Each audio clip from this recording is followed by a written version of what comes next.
everyone, Sophia here from My Great Challenge. Welcome back to my channel. Oh boy, do I have a challenge for you today. Something that's very important that you need to do for your house maintenance. I'm going to show you how to drain your hot water tank.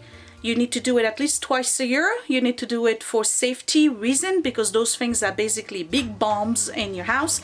And you need to do it for the overall maintenance of your water heater so that it lasts longer.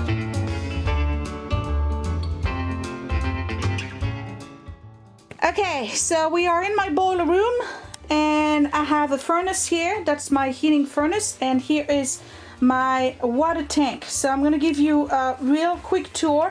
There's a basic water tank. There's nothing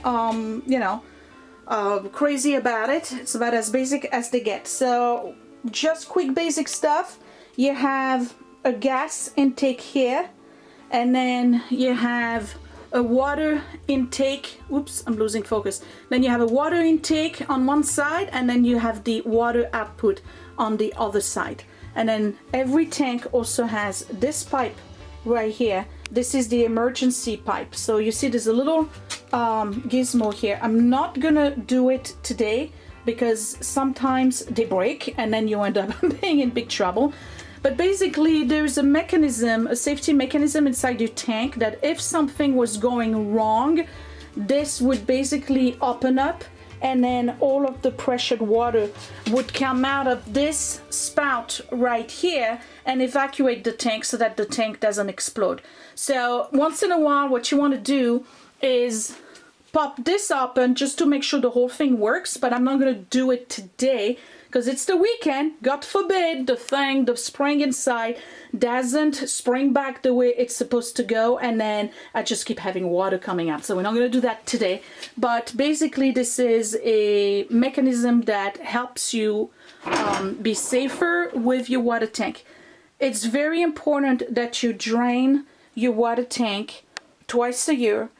I'm going to insert pictures where you can see how much damage an exploding water tank can do to your house. These things are basically ginormous pressure cookers, and when they explode they go and shoot straight up and go through every single floor of your house, including your roof. So you want to empty it out, and you do that because there's sediment. In particular, when you live in an area like mine where we have a lot of hard water, there's sediment that deposits itself at the bottom of your tank, and that sediment really compromises the mechanism inside your water tank. So I'm going to empty it and demo that to you so you get an understanding of what to do. It's not difficult. It takes about 40 minutes altogether, but it needs to be done. So let's get started. So in case you didn't know, when you look at your water tank, you do have a thing here for hot and warm. Usually what people do is that they put it on warm during the summer month and they put it on hot during the winter month. That allows you to regulate the temperature in your shower and your bathtub, because nobody wants scalding hot water in the summer. Okay, so during the summer you just put it around here, or in the winter you put it around here, and you notice there's a vacation setting here. When you go away you put it on vacation, and basically your tank doesn't heat up water for you, so you don't spend gas and electricity on it. This here is the gas regulator. When you have the handle parallel to the pipe, it basically means your gas is on. So I'm going to shut it off by moving it up, okay, and my gas has been shut off. That's the first step.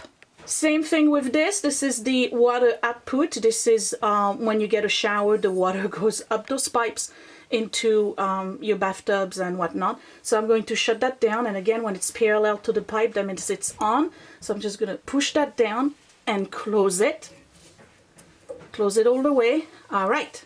Now normally the second pipe here, the water input, the water that goes inside the tank directly from your meter and your town water, should have a valve here, but mine doesn't, so I have to go to my counter, which is on the other side of the basement. This is my water meter. I called it a counter because I'm still thinking French in my head. You have the meter right here. This is the valve that shuts off the water coming from the street. Okay, it's before the meter, and this is the one that stops the water from coming into the house. So what I'm going to do, because sometimes those get a little bit rusty, I don't want to touch it too much, I'm going to use this one here. Same thing, when it's parallel to the pipe, it's on, and I'm just going to change hands and close it. There you go. So that's closed. So now I have no water coming into the water tank. So I have the gas off, and I have the water input and the water output off. Now, how do you get the water out of the tank? There's two methods. Method number one, you use a bucket. And I have one right here. And this is the spout right there that allows you open it, right? And you put the bucket right underneath like this. And you basically go one bucket at a time. The advantage of the bucket is that you're gonna see the sediment, so that gives you kind of like a visual measure of how much it needed to be done. The second way to do it is to use a hose. One of the best ones you can use is something like this, a flexible hose. You can keep it in your boiler room or your tank room. That way it doesn't take too much room. You don't have to have a huge hose. The only thing is that wherever the water goes, on the other end of the hose, it's got to be lower than this, right? Because if the end of the hose was higher, the water would not come out. It would just kind of get stuck. So let me show you what I'm going to do. I'm going to use the hose and where the water is going with regards to my house. I am lucky enough that in my tank room where I have the oil tank, I have two things. I have a sump pump on one side, it's on the opposite of that, and then right here I have a direct to the sewage system, which is really, really cool. So it's easy to open with, I already opened it, it's easy to open with a good vice grip and or a plumber's wrench. And yes, this goes straight to the city sewer system, and this is lower than my water tank. So what I'm going to do is run a hose directly into that pipe and let the water flow directly through the pipe system into my sewage. So for the purpose of demonstrating how this works, I'm going to do the two methods for you guys. I'm going to do the bucket and I'm going to do the hose. I prefer the hose because I just let it empty itself. And I don't have to carry buckets after buckets, right? But sometimes you just don't have a hose and you know you need to do this. So the easiest thing you can do is just open this and let the water flow. They basically, all you need is a flathead screwdriver, and you're just going to put it in there and turn it just like a faucet knob, and the water is going to come out. The more you open it, obviously you're going to have a bigger flow. So let me give you a close-up, and we're going to open this and look at this water and see if there is any sediment at the bottom of my tank. So again, all you got to do is take a flathead screwdriver, put it in there, and start opening your valve. So just fair warning to you, there was a lot of pressure in the tank, so it's probably going to spit out and make some noise. Not too much. Okay, do you see the color of the water coming out? Let me show you here. You see that? This is the reason why you need to do this. It's because of the sediment that's inside your tank.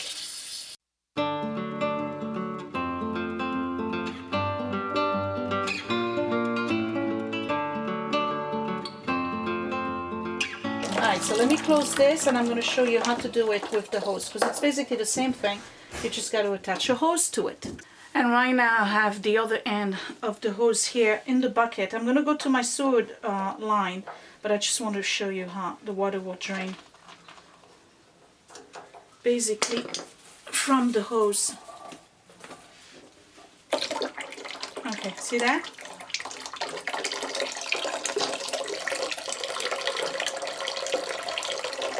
Alright, so it's the same thing, but instead of having the water go into the bucket, I have it on the hose and it's going to go to my sewage system. So let me shut that off again.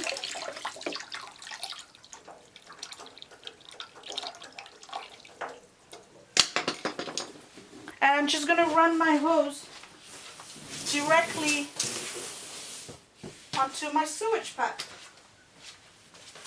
so you see right now I got like a small trickle, right? But if I was to reinstate the water line coming to the house, then I would create more pressure, and really that's what you want. I turned it off at the beginning because I wanted to make sure that everything was working right. But now I really want a lot of pressure, so I'm just gonna let that water come into the house, and it's basically going to push all the water that's in the tank. And that really helps me remove the sediment. So I'm gonna go ahead and turn that water on.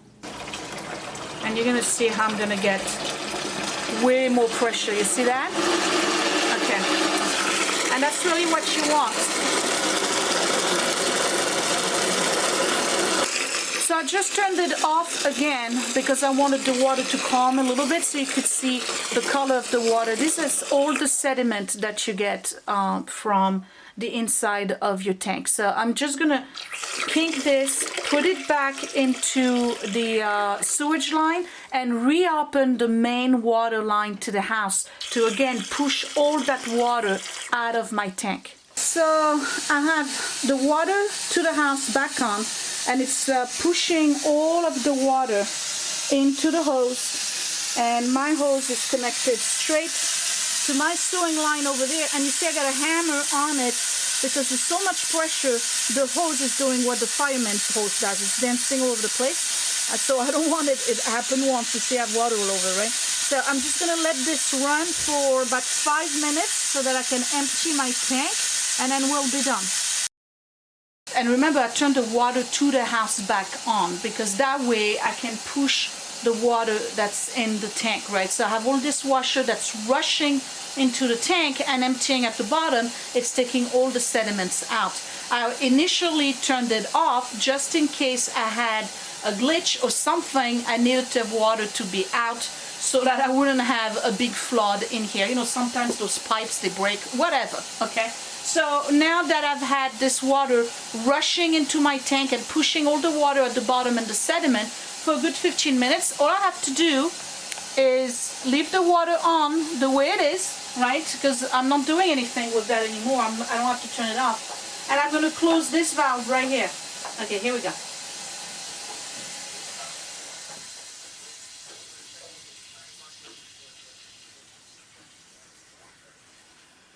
Okay, so make sure this is closed. I'm letting my hose empty out, right? And then at that point, I can reopen that. I'm probably going to bring my bucket just in case I have extra water here. I don't want to have water all over the floor. Okay, and there's none, so that's a good thing. I'm done, and I'm just gonna lift this hose up and coil it like this all the way up to the other end over there so that I can drain it into my sewage line. All right, hold on, there's more, because before I turn the whole system on, I gotta make sure I still have a pilot light, right? So you go at the bottom here, you see this practical, you can just pull it this way. Okay, right here, there's a little window.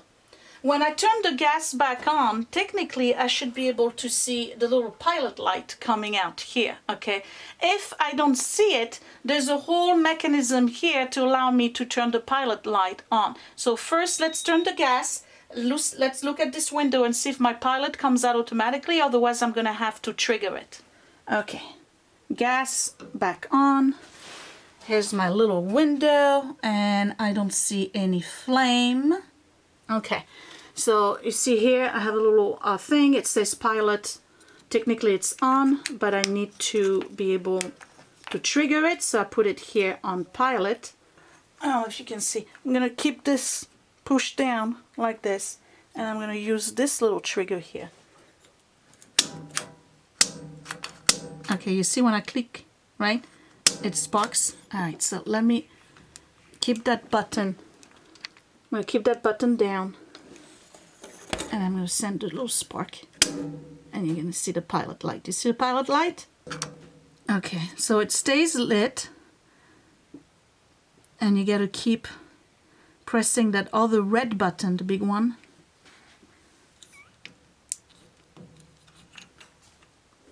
There we go. Okay, the heater is on. So I could only do it with in order to show you, I would have needed 2 cameras. So basically, you put it on pilot, right, and you leave that down, and then you ignite it. And then once you have that little thing, you just turn it on, and that's when your pilot becomes the actual heating up over there. You see that? Okay, so we are done. The water tank has been emptied. All of the sediment is out, and the water is heating again. A job well done until the next 6 months. So I am done with this task, and I don't have to do it until June 2019, and I feel much safer. I know this is not a ticking bomb and some kind of pressure cooker that's going to explode. Just to let you know, if it was, it would go straight through. Let me see where it's standing. It would go straight through William's room and then straight through my bed, through the roof. So nah, we don't want that, right? Empty your water tank every 6 months. It's not that hard to do. You just gotta have the right equipment and do step by step and take your time, okay? I'll talk to you later. I hope you enjoyed this video. Thank you for watching. Bye!